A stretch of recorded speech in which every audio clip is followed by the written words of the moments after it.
So I have an idea for Silver King's Hard Enduro this year. Last year was my first time ever racing the event. I did it on a KTM 200 and raced the B class to see if a small bore two-stroke could finish the race. I then qualified into the final day A race and completed one lap on the course, which really was my goal. I was stoked with the outcome and really enjoyed the event. This year, I have my 2025 KTM 300 XCW, and my intent was go to the event and see how I can do in the A class on a more capable machine. And then the Stark Varg EX showed up. I didn't think this bike was actually going to get here before Silver King's, and I rode some Hard Enduro on it for the first time last weekend. Wow! And I was thoroughly impressed. Everything I can do on this 300, I was able to do on this Stark Varg with, truthfully, a little less thought. Now, of course, the big question with the Stark Varg is the battery life. How far will this bike make it, and will I get it stuck on the side of the mountain in Kellogg, Idaho? So my goal right now, race my KTM 300 on day 1 of the race, and then for day 2, see if the Varg can finish the race. And if not finish, at least see how far it makes it and how it performs compared to the 300. Now, to be honest, I'm not actually sure if the Varg is allowed to race Silver King's Hard Enduro or if there are any rules against electric. I looked briefly on the website and didn't find anything saying that electric bikes could not race, so I think I'm just going to go for it. And like my brother always says, it's better to ask for forgiveness than permission. Now, by this point last year, I had been riding tons of Hard Enduro on the 200 in preparation for this event. This year so far, I've ridden pretty much all fast-paced cross-country and motocross on my Yamaha YZ450, so it's time to log some hours on these bikes over the next 10 days, which is not a long time, before I leave for Kellogg, Idaho. So along with logging some hours riding Hard Enduro on each of these bikes, they both need a little love as well. If you followed all of the videos on this 300 last year, you know that it is pretty well dialed, but I do have a part or two to put on it and get this thing ready to race. As for the Varg, I had no intention of bringing it to a Hard Enduro race, and there are a few things to be done. I had a couple comments of people asking what I will be doing to build this bike out.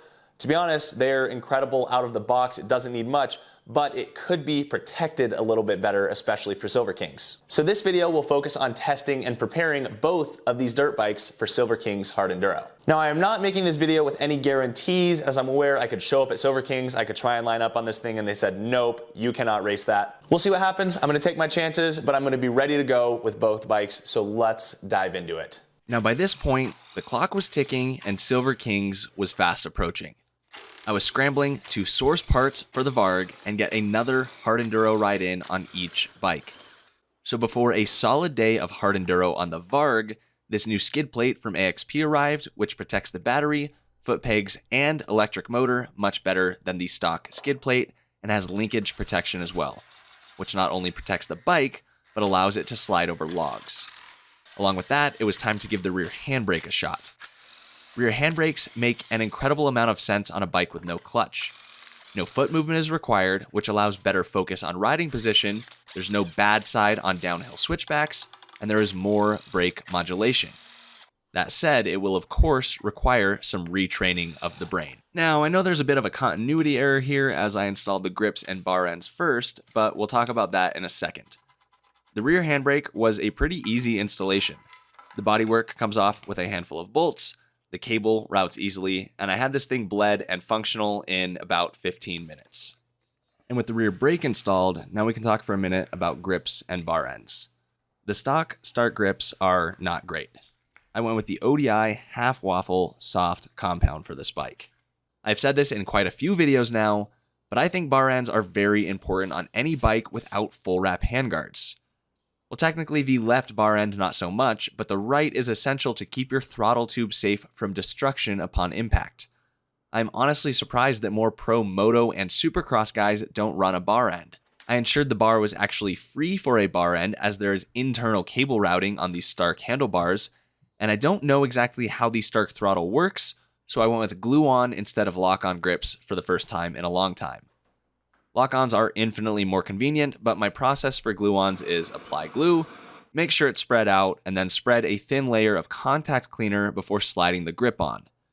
This gives you time to slide the grip to where you want it without it sticking too soon, rotate it a couple times to spread the glue, and then let it sit. Oh no. Sorry, Missed the angle. It happens sometimes. I'm doing my best here. On the left, I will put glue inside the grip. On the right, I will not if the throttle is open-ended, as that can get glue where it doesn't belong and cause a stuck throttle. These ODI bar ends are the best bar end design on the market. I have zero affiliation with ODI, and I just think they make a good product. And with that, I reassembled the bike just in time to ride some Hard Enduro the following day and do a proper Hard Enduro range test on the Varg with Kyle, Dan, and CJ. The ride started off a little rocky in the figurative sense, and then got very rocky in the literal sense. Shit, I don't know what that was. You good? Yeah, I'm good, yeah. Alright, let's keep it on two wheels.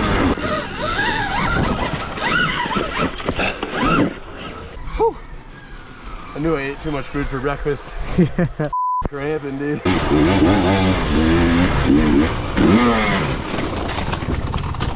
me, that was close. I literally hit that right on. Got my gloves. You alright? Oh, damn. It literally just bounced off my hand. Thanks.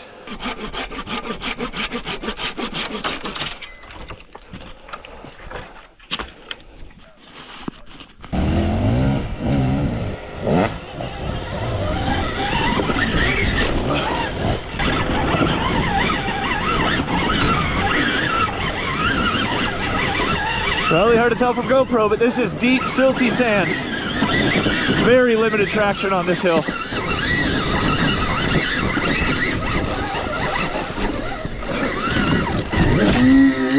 And there goes the momentum. It's a way different experience on a Husky than my YZ. Yeah, probably a lot more pleasurable. Yeah. Yeah, a little. These YZs are pretty violent. They are. It's all on or off. Yeah, buddy. You know what? It's kind of funky. Not sitting on the foot brake at a stop. Yeah. My hands are busy. And you can't throw it in gear. Yeah. All right. Let the bullshit begin.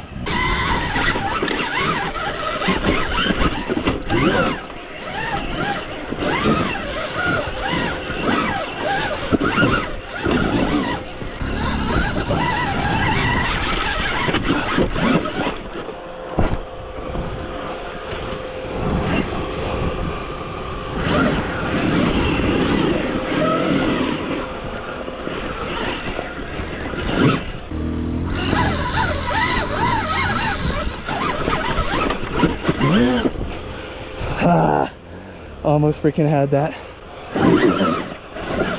Yeah, maintaining the wheel spin on this is so interesting. Completely different than a gasser.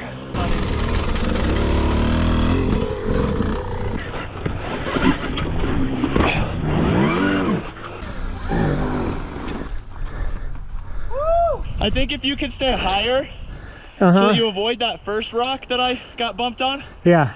be helpful. Okay. Yeah, dude, nice. Wasn't as smooth as I'd like, but Up is up. we made her.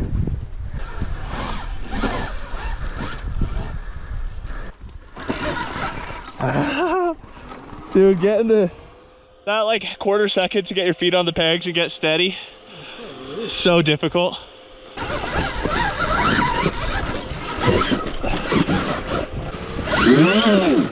Parky the Varg. Yeah, yep.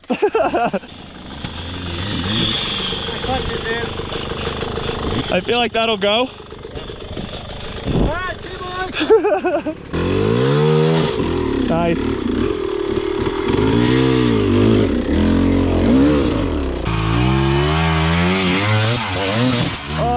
Oh, yes! Yeah! Nice work, dude. Way to muscle that one out. I think I'm gonna have to pick a different line. I'm pretty stuck.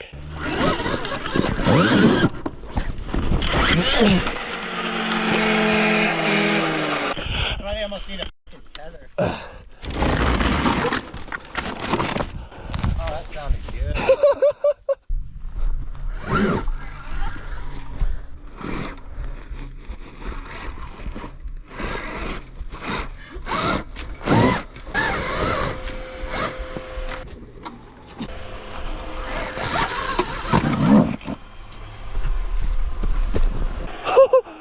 Thanks, boys. Holy that thing was exactly why his eyes went like that was 100% coming over if you didn't catch that bike. There was a second where I thought I still had it. And then you like little throttle. Oh shit. Alright, I'm giving her a little.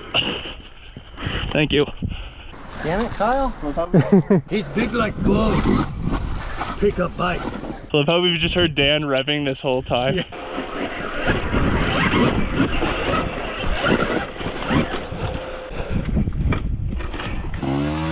Yeah, buddy. Nice work. Dude, I was struggle busting so hard on that like flat slick rock. Dude, it took me like 12 tries. Nice job, dude. The smell of burning rubber.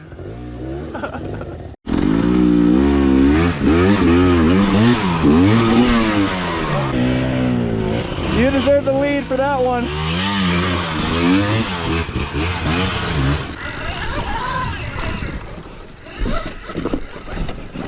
I don't like that. I feel like I'm getting kicked off. I feel like that one goes all right. Yeah, buddy. I agree though, it is scary.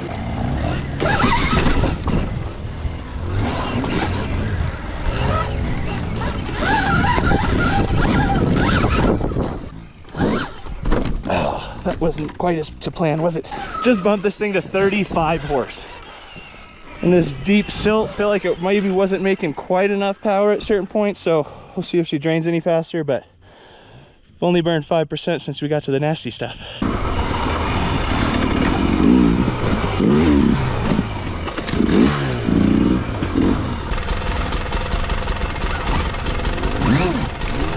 Oh shit. Oh yeah, buddy. Give me your roost.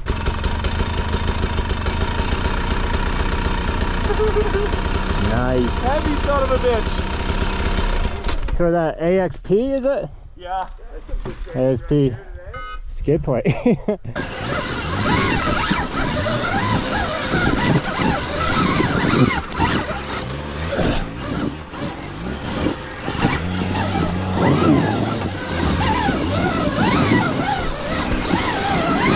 Woo. Got some traction. Little weight transfer. We're up and over.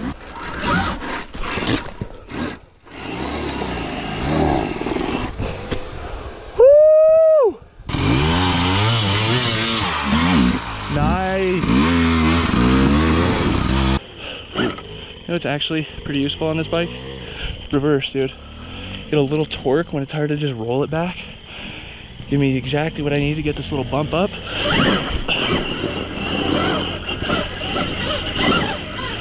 I don't know that I'm any better on this than my KTM, but I'm for sure as good right out of the box. Hanging with the boys. You're good. Your bike staying? Yeah, I think so. Yeah, stay here. You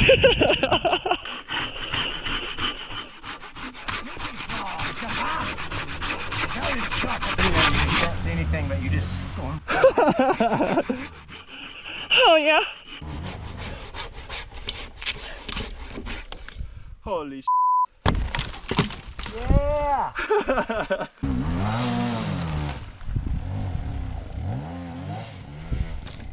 We'll see how that tree is in 10 years. It's like 30 feet over there. Yeah. Woo! 69% battery, 6.4 miles in 2.5 hours. Some good tech, which once again is giving me confidence this thing will make it a lap at Silver Kings, even on the big day.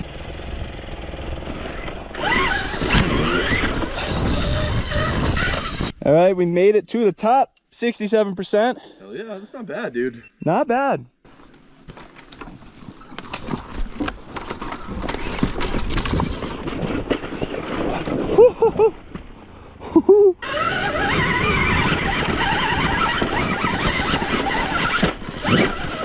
Oh, so close, dude.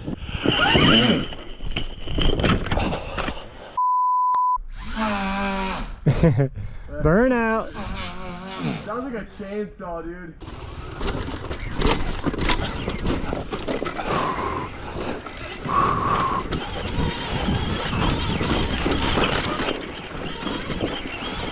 Getting off the bike for this is scary. What?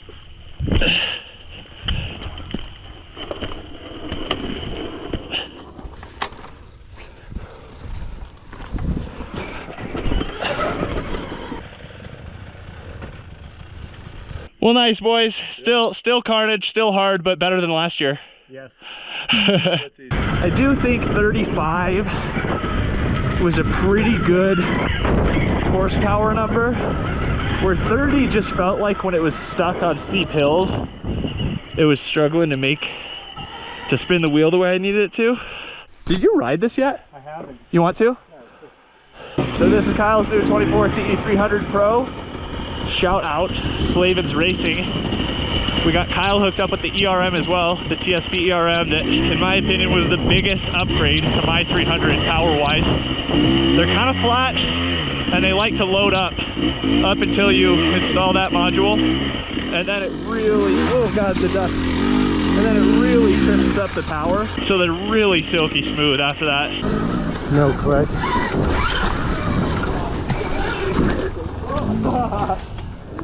I pulled the clutch and there's no clutch. Yep. Such a wild concept. It's so weird, I cannot load up before the log. There's like no brake to disengage and then pop it.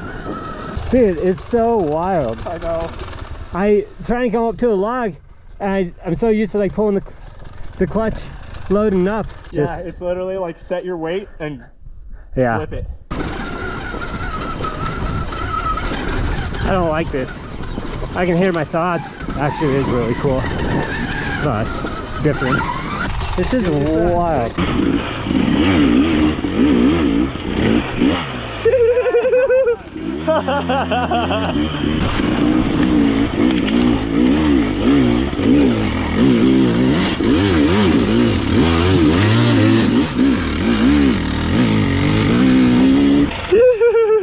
You had that line. Oh my god, I can see why you want to do a lap. Aren't they cool, dude? It's so quiet. It's just unique. I feel like people can love them or hate them, but I feel like something different Yeah. after so much time of things being the same is just cool to me. Right.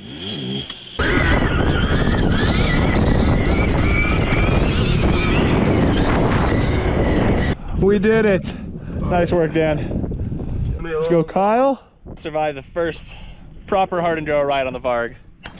56% battery left. We did 12.7 miles in 4 hours. So not the best pace, but that goes to show this thing should make it at Silver Kings, because it really doesn't burn when you're not on the throttle, and hard enduro is, you know, pretty good for that. So we'll see how it goes. I think that's the plan, but mission success on the Varg, very impressed. Sunday, June 8th, out here with Mike Tlesty from Deja Moto. Rode hard enduro on the Stark Varg yesterday. Going to ride some hard enduro on the 300 XCW today. Once again, in preparation for Silver Kings, 3 days to departure. Have not spent nearly enough time on this bike this year, as you guys have probably noticed. So, gonna go shake off the hard enduro cobwebs on the 300 so that we're ready as can be for Silver Kings. Mikey is gonna go take me to some terrain that's gonna kick my butt today. See if we remember how to ride this thing.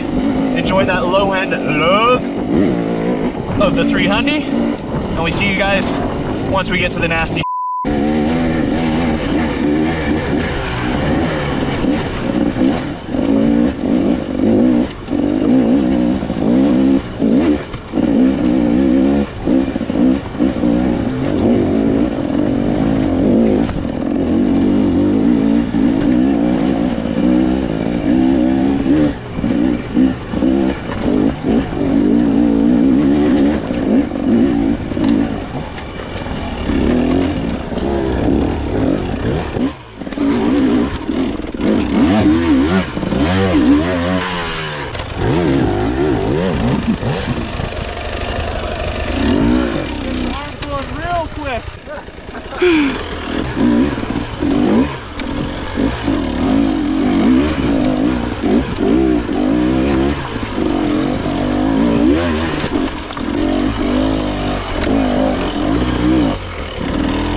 I am gassed.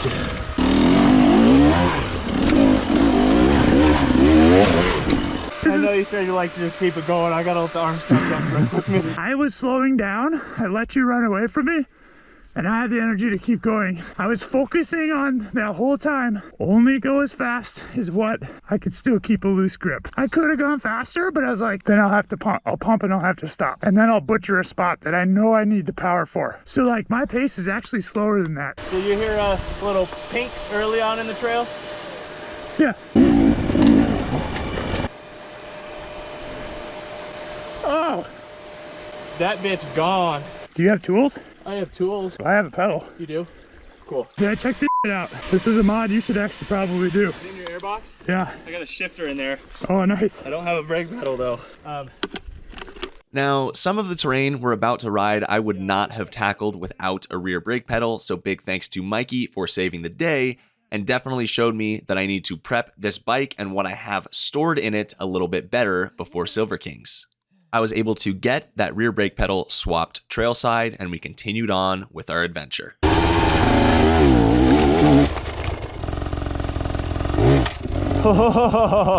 That's a technique.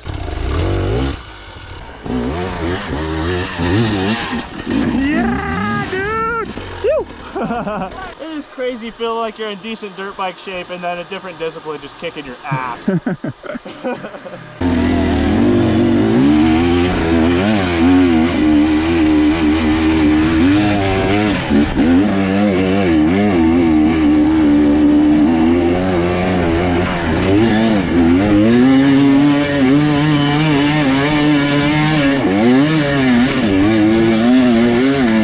All right, here's what I want you to do. Yeah.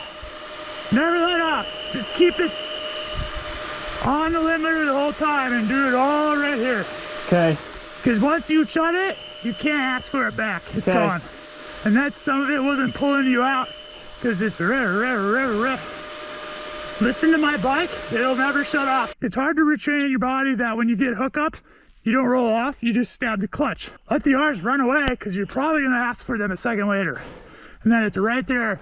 On this kind of stuff, I actually focus on not going, ay, ay, ay, ay. I'm always slightly disengaged.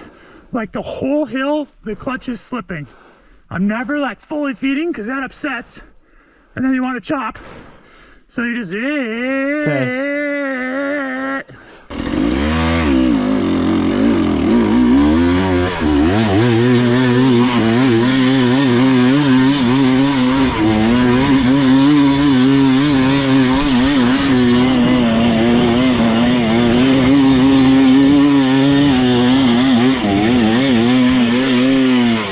When the trail kind of jumps right, I'm bobbling.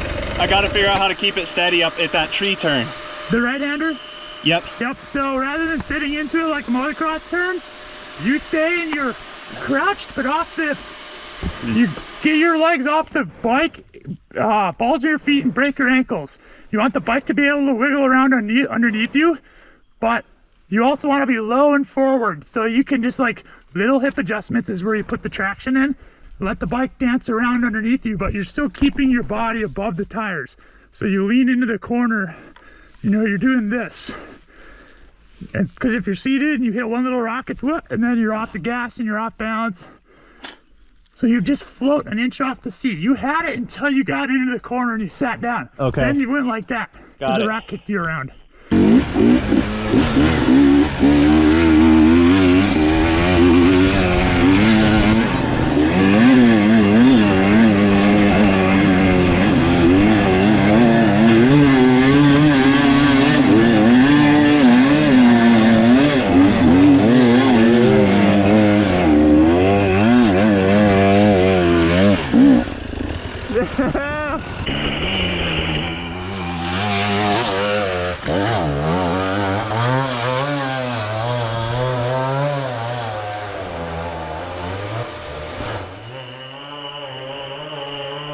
Damn.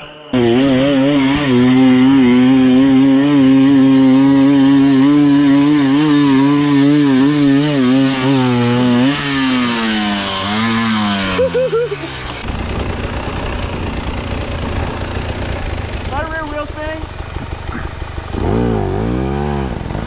That's what happened that last pull. My brake was dragging. I kept stalling around the way down. I was like, what the is going on?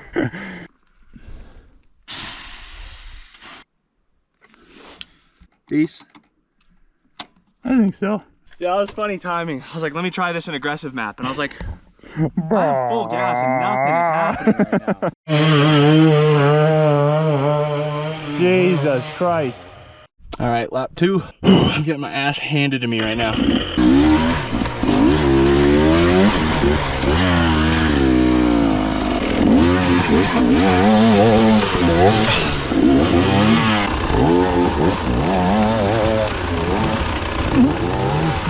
Oh my God.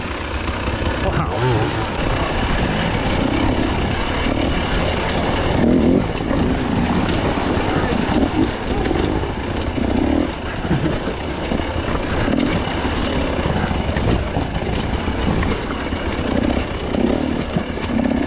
All right, thrilled to get a little Silver Kings training in here on the 300. As much fun as I've been having on the Stark, and as capable as it is, thoroughly impressed with the 300. It does what it's meant to do very, very well. And I'm really excited to compare each of these bikes at Silver Kings. Shout out Mikey for all of the help today. Such a talented rider who is a wealth of knowledge. Someone who's been doing this a lot longer than I have. This will be the last day on the bike before we head to Idaho. We've got some bike prep to do. So join me in the garage as we get both this and the Stark set up for a Hard Enduro race.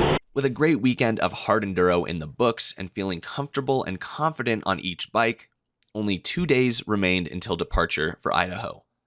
While Bulletproof Design's protection parts for the Stark Varg were still in transit but set to arrive just in time, I had what I needed to prep this KTM 300 for race day. First, the bike got a transmission oil change using this nifty drain hose from Bulletproof Designs that allows you to change oil without a skid plate removal. While that drained, I bled my clutch. This is an easily overlooked item on these KTMs, and I found clutch performance begins to fade around 25 hours of ride time. I've not yet bled this clutch, and the bike has around 45 hours on it now. I bleed this clutch using the traditional method, where I add fluid to the master, pump the lever, hold it in, open and close the bleed valve, and repeat the process. These Brembo masters are very shallow, and it's important to continuously add fluid to not let air into the system. I have had trouble previously with vacuum bleeding one of these clutches, and I know a lot of people reverse bleed them, but this method has been working for me. Clutch bled successfully. I know I mentioned at the start of the video, I do have a new part to install on this 300, and that is a chain guide from Crosslinked Components. Crosslinked has been constantly innovating in this hard enduro space, and this is a hell of a product. The stock chain guide bends easily, and mine is actually already pretty out of shape, and this cross-linked one is much more robust. The stock chain guide does require breaking the chain, but the cross-linked one will not for future slider replacements as it bolts together. Since I am doing a tire change anyway, I removed the rear wheel to make installation of this chain guide easier, installing the last nut, and then the really cool thing about this chain guide is the integrated tab guard. It installs through the back of the guide, which is genius, leaving no exposed bolts to be damaged, and is really sleek, wrapping around the swing arm tabs and spreading out the force of any impact. Other cross-linked items on this bike include the swing arm guards, which actually bolt to the chain adjuster and are built to last, along with these fork guards, which I've been thankful for on numerous occasions. In fact, the Stark could use some. I remembered to add transmission oil, which then left a tire change. I am running the Shinko 216SX, which is a soft, gummy compound, and I've got a set of drilled out moose balls. This is a very soft setup that should grab really good traction on the side of the mountain at Silver Kings. These tires are definitely purpose-built and wear fast, but for an event like this, they are a great choice. With a setup this soft, I run 2 rim locks to prevent the tire from spinning. This KTM also received a freshly oiled no-toil air filter, and along with that, I tucked more goodies into the airbox, including spare levers and tools to get the weight off of my body during the race. I was questioning if the tools rubbing against the air filter is at all sketchy, but they're actually pretty tightly tucked in there, so fingers crossed for no issues. Also guys, quick reminder, have fun with this stuff. I leave for Silver Kings in less than 48 hours. There's a little part of me that's in this garage like, oh, I have so much to do, I gotta do this. Bro, I'm an amateur going to race my dirt bike on the side of a ski resort, and that is cool and fun. There's nothing worth stressing about. I'm gonna get this thing ready, I'm gonna get my stuff together, I'm gonna make a list, I'm gonna check boxes, and I'm gonna have it all ready in time for Silver Kings. Yeah, little self-realization here as I'm stressing about a million tasks. Enjoy the process. And with that said, I jammed out some music and installed a new Shinko 216 MX fatty front tire, which I haven't actually ran before, so slight gamble going into the race. I also bled the rear brake, and man, this bike is prepped. It is well protected thanks to Bulletproof Designs products all over, SXS skid plate and handguards. I'm running an Oxa pipe from Crosslinked, TSP high compression cylinder head from Slavens, Hermosi wheel set, which have been very reliable so far, and my finishing touch was swapping the headlight for a number plate courtesy of Decal Works.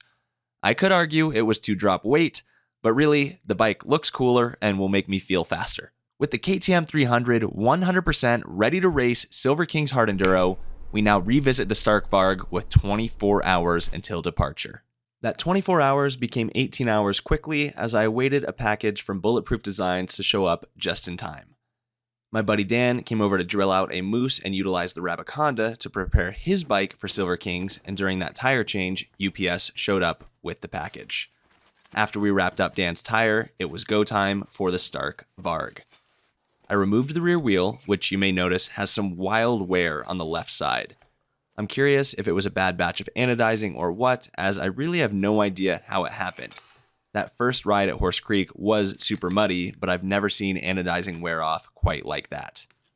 With the wheel off, I could install the Bulletproof Designs rear disc guard and caliper guard, which are essentials for Hard Enduro.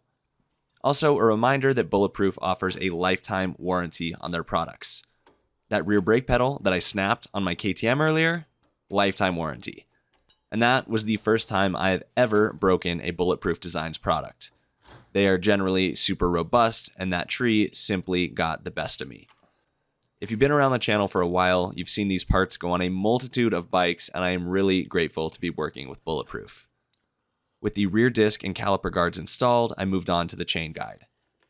Bulletproof recommends their chain guide mount as the most important upgrade for the Stark, and after seeing how the Stark chain guide mounts, it makes sense. For moto, it is probably fine, but it's supported by just 2 bolts into the swing arm. One major impact would bend or break those bolts without question. The Bulletproof chain guide mount essentially mimics the KTM style mount and adds some additional robustness and reliability for enduro riding. Now the Stark comes with a riveted master link, and the chain has to be broken to remove the chain guide. I decided the OEM Stark chain guide wouldn't even be going back on this bike, so I took the irresponsible route and cut it off with a grinder, as the master link is the weakest point of a chain, and leaving that riveted link was ideal for Silver Kings. Grinding off the chain guide was slightly more effort than anticipated, and I may have burned myself with melting plastic a time or two, but I got it done. The Bulletproof guide was an easy installation, and I opted to use red stuck nuts as I don't intend to remove this mount. Bulletproof was kind enough to send a chain guide as well, this one from BRP, which also seems to be great quality. I believe the cross-linked guide would fit here as well, although I'm not 100% sure, but obviously it was crunch time and I just needed a functional and sturdy guide on this thing before leaving the next day. With those items installed, the rear wheel could be reinstalled, but not before a few things happened there as well. If you didn't know, the Stark Varg EX actually comes with the option to ship with mooses from the factory, which is awesome. For Silver Kings, just like the 300, I need a soft moose, a gummy tire, and dual rim locks. I've changed so many damn tires in the last 2 days. Watch this.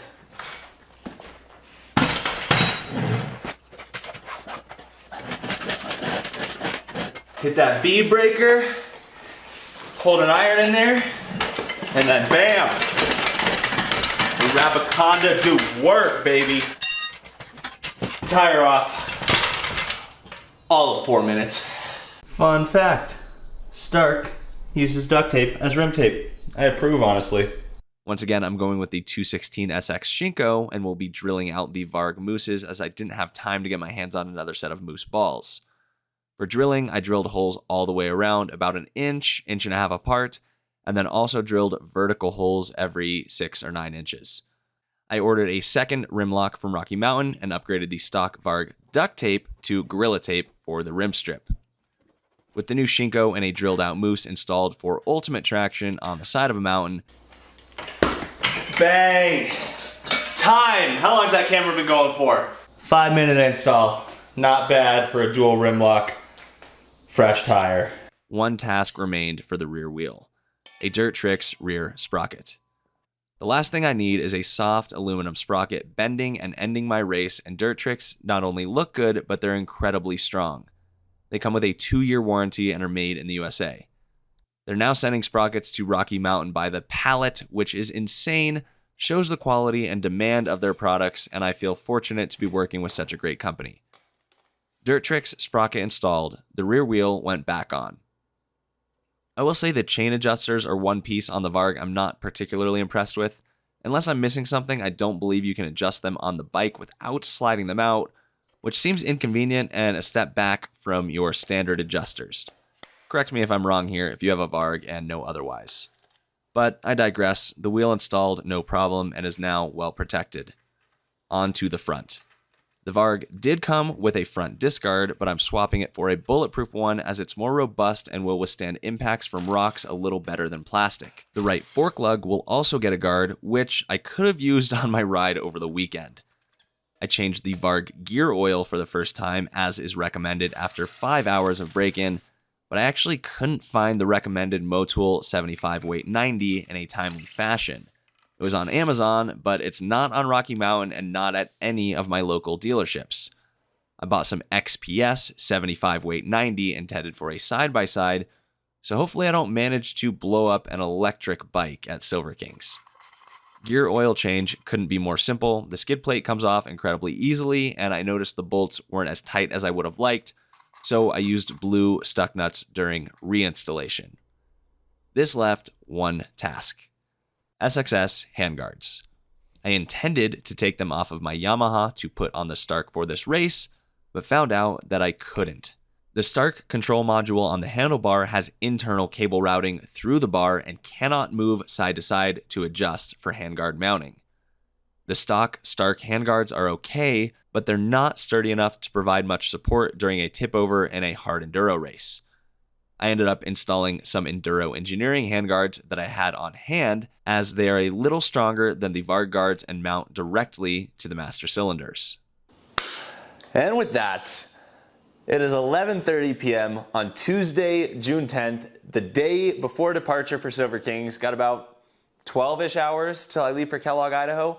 The Stark Varg is ready to go, and the KTM 300 is ready to go. I don't know how these things tend to work out the way they do, with parts arriving in the nick of time and things coming together, but I am stoked that this bike is coming with me and it all worked out. These sorts of things would not be possible for me without the help of some amazing companies and people in the industry. So thank you to everyone who has helped make this possible. I cannot wait to get to Silver Kings Hard Enduro, and I'm thrilled to have this bike and my KTM 300 in the shape and condition they're in, ready to go racing. It has been an absolute down-to-the-wire whirlwind, but I'm starting to think that's kind of how I like it. So that said, I'm gonna go finish editing this video right now, and then I'll see you guys with a Silver Kings Hard Enduro recap. Also, I've been getting countless comments asking where the CR500 episodes are. I have 2 episodes in progress. I've actually been making phenomenal progress on that bike. I just don't quite have enough to piece those episodes together yet. But after Silver Kings, the priorities shift back to that 500. I promise there's tons coming soon, and that bike is going to start coming together. So get stoked for that as well. Also, there are quite a few discount codes you can use down in the description below if you would like discounts from a lot of the companies mentioned in this video. Stark is letting me use and abuse this bike for the year. No strings attached. I am sharing and showcasing it as I please. But if it makes you decide you want one, my link down below does earn me a commission. You guys are awesome. Hope you enjoyed. If you did, click that subscribe button. We're on the road to 200,000. Click that like button, leave me a comment, and I'll talk to you guys soon.